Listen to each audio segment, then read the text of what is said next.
The State Board of Elections still hasn't certified a winner in the 9th Congressional District. That's a race between Democrat Dan McCready and Republican Mark Harris. Now, investigators are looking into claims of fraud. CBS 17's Michael Hyland sat down with McCready today and has more on what's next. Republican Mark Harris leads over Democrat Dan McCready in the state's 9th Congressional District. But Harris is not the winner. At least not yet. What we know was a great injustice was done to the voters, and that needs to get fixed. State investigators are looking into claims of ballots being mishandled in Bladen and Robeson counties.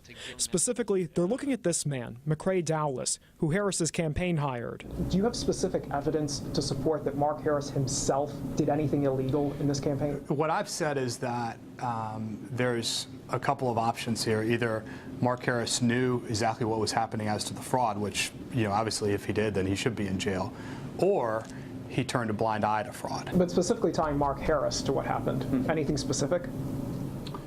Well, I think it's the facts are not good. We'll get a closer look at those facts in 2 weeks. The State Board of Elections will hold a hearing on what investigators found.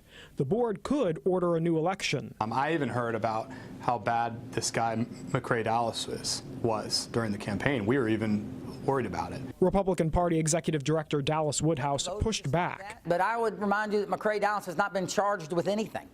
He has not been charged with a crime, nor have they proven he has done anything wrong as of yet. Regardless, hundreds of thousands of people have no one representing them in the U.S. House as we await a resolution in this unprecedented race. In Raleigh, Michael Hyland, CBS 17 News.